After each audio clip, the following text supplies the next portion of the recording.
So, Mississippi. That's me. I mean, Cornelius. Whichever one. These birds are really loud. Where are you from? I'm from Mississippi. What part of Mississippi? Newton. You wouldn't know where Newton was, even if I told you. Nobody probably knows where Newton is. Let's stop it right there. Newton, Newton's like an hour away from Jackson. And Jackson is the capital of Mississippi. And it's 30 minutes from Meridian. So you graduated and everything from there? No. I moved to Georgia in 2000.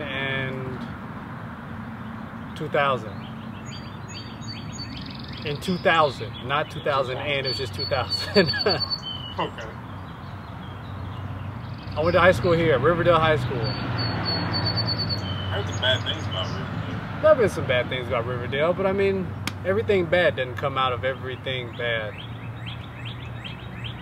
Yeah. I heard like some recently really bad things about Riverdale. I'm sure, but I've been out of high school for 10 years, so I don't know. Like, really? I know, right? I don't know how bad they got. I went to University of Georgia and found the Lord, and I dropped out of college.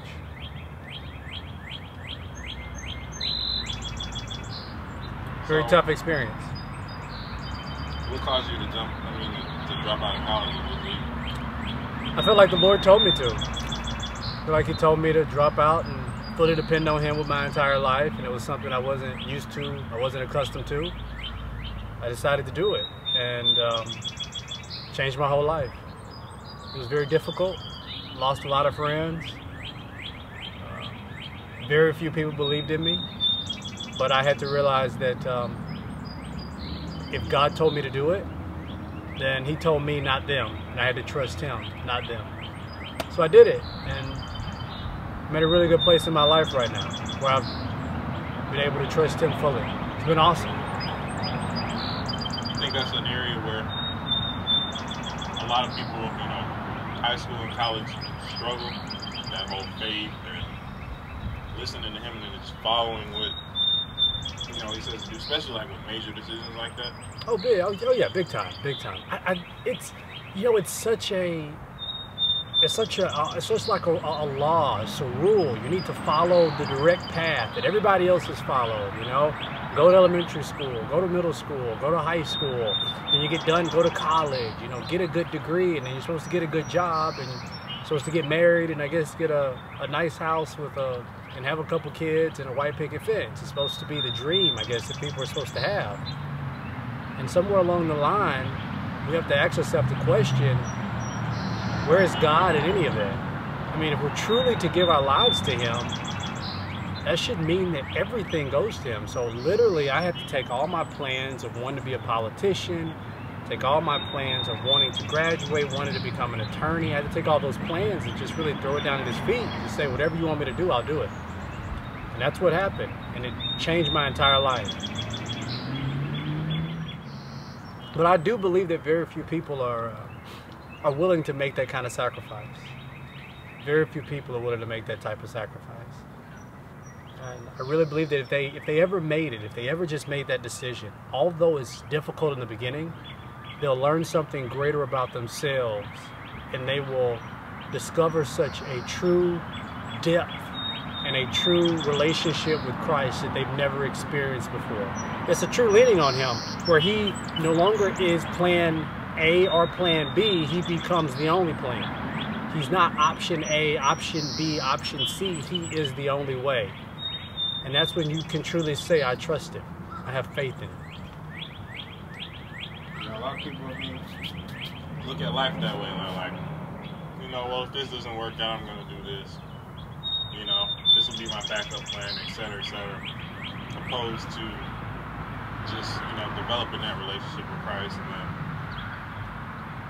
just following the plan he has. Exactly. Instead, then you don't have to have a plan A and plan B. You have the plan. Exactly. The camera. Woo-ha! Hi, viewers. So, with the birds. Yeah. And the pollen. Snakes. The snakes. Literally a snake. I wish I would have got that on camera. Maybe I'm glad you didn't, because maybe we'll go find him later. No, that's okay. That's okay. That's okay. I'm not the best snake lover. Gotcha. Come to think about it, like, I'm even getting nervous sitting right here on this rock, which is definitely not comfortable. Man, this is real life. This is nature. This is real life. This is God created that rock for you. This is real life. That rock. This rock is for me. Yeah. This is a very hard rock. If he made this rock for me, then I only wish he made my behind big enough that he could be able to sit on this thing comfortably. Because this rock is like, so you can't see it, but it's like, it's sharp, and it has like these grooves at the top of it. Yeah, it's not fun. Are you really going to show the rock? You're showing the rock? You're showing the rock, aren't you? There's the rock. That's the rock. It's pretty sharp looking. Pretty solid. Now your hands dirty. They are. So, we're starting a project, basically, I guess you could say. Yeah. On YouTube. You know, what do you feel your purpose is for? I want to just I want to have conversations so that people can get to know me better. People can get to know my family better, you know, my wife and my son. They can get to know us, and it goes far beyond just social media projects or the social media things that we get into today. And it's a project where I can involve my friends, and we can have conversations about everyday issues that people have, and we can just have that dialogue and be able just to share it with other people. It is me sharing my life with all of you. It's pretty much what this is. Conversation with Cornelius and friends. Just need some friends to be out here with me. Friends.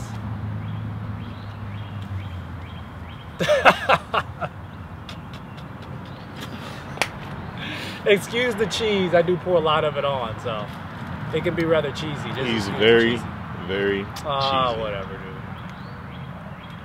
dude. That's all I can really say about that. He's cheesy. You just have to take my word for it. I mean, you'll see. If you haven't already. Hey, bro, that's what it is, though, bro. That's what it is, though. I mean, I'm silly, I'm jokey. I mean, I don't think you can really get all that in a status update. I mean, I love the Lord. I love to have fun. I love to laugh. I mean, I love life, and I love living this life for the Lord. And I want to be able just to show that and showcase that. And you can't get that in a status update. You can't get that in an Instagram picture. You can't capture that in a tweet. This is something where we can utilize technology to share part of our lives with other people. Yeah, right now I think the world thinks that you can literally look at somebody's Facebook profile and know everything about them. They do. It's really weird. I've met a lot of people all over the world. You know, as I'm traveling around with my wife and my family, it's like I can meet people who say like they feel like they know me or they feel like they know us, and it's like you don't really know us. Like I'm so much more than just a status update. And in that moment, in that serious moment where I could have just gotten out of prayer, and it's like that the depth of whatever was written in that status was for whoever it was for when I posted it, that doesn't encapsulate everything that I am. I'm so much more than that. I'm just so much more to me than just that update. Definitely agree with you. You know what? That's probably one of the best things you've actually said all day, considering the fact you talk a lot. I haven't really said a whole lot today. I mean, had we been hanging out all day, then then I might have some choice words. Bruh. I mean, I protected you from a snake. You did protect me from a snake, and let's just be clear, this was not like your average snake. This snake was, I mean, if you're thinking python, think python. And then think python, think like anaconda, and then just take it down some. And then you have the kind of snake that we just had to encounter. It was a scary thing. No, and then like think the exact opposite of that. What would Jesus do? What would Jesus do? Would tell the truth. Jesus would cast the snake away and he just slither away, Oh, man. Whereas I had to use a Gatorade bottle to move them. You did because you was afraid of it too, because when it coiled, you thought it was going to bite you. No, I didn't think it was going to bite me. Well, I thought it was going to bite you. I wanted to see if it would bite the Gatorade Well, bottle. I was hoping that it was going to bite. No, you actually, the bottle or me, because you just said you didn't want to call an ambulance to come get me. I said I was going to call the ambulance. No, you said you didn't want to. I said I didn't want to, but I would have. Because I couldn't put you in my car. Well, my wife took my keys, so I couldn't have put you in my car anyway. Yeah, he can't go anywhere right now. Yeah, my wife is gone and she took my keys. So we're out here in the beautiful thing of nature, having a conversation with all of y'all. Yeah, pretty much. I forgot what I was going to ask. Jeez. It's so serene out here. Yeah. That's the other part about like life that I really love. Just in following the Lord, to have the opportunity just in the middle of the day to just enjoy this is definitely a blessing. It's peaceful. It's very peaceful. It's very peaceful. To just enjoy all that He created is so peaceful. And I look back years ago when I made that decision to really follow the Lord and drop out of college and resigning from my job and doing all these things and not having anything, because I wasn't born with a silver spoon in my mouth. I wasn't born with gold in my pocket. I was a little fat boy in Mississippi, grew up in a double wide trailer. I mean, really didn't have anything special. I was, like the scripture says, I was low-born, undeserving. I was everything that I guess society would say that I'm supposed to be in order not to have, I guess, whatever type of success they want to give it. And it turns out I'm just following the Lord. He's just giving me so much hope. Just giving me so much peace just in my life. To be able to enjoy this and to know that He created it. To be able to enjoy this and just to know that I'll be able to spend eternity with Him that's more than anything I could ever ask for. It's amazing. It's amazing. Yeah, it's always good to be able to take a breather. Definitely. Because people really take it for granted. All the running around they do, and well, I can take a break later, etc. Then you got health issues that develop, high blood pressure, stress.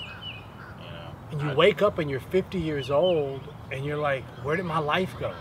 Yeah. I won't choose to live my life that way. I just won't choose to live my life that way.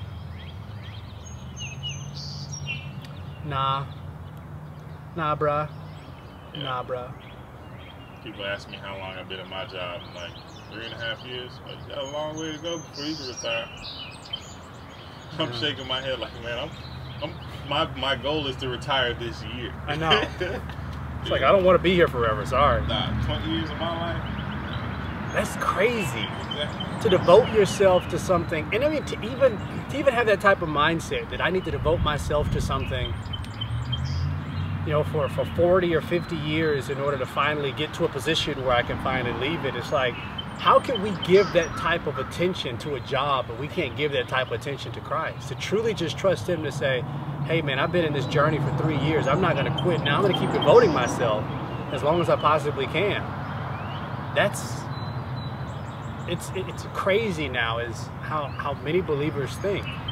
They just cast the Lord to the side, and they make him this, I guess, this somewhat expensive commodity. It's like he's like the new car that they got for the week, and he's only hot on Sunday, and he's only good when you can pop the hood, or When it's not raining. when it's not raining.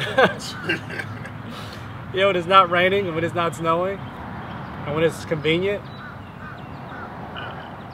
and when everything is good. Then when things are bad, you really want him, instead of him just being the full life. I mean, dude, that's enough to think about right there. It's crazy. It's crazy. I don't think I can handle more of this pollen, brother.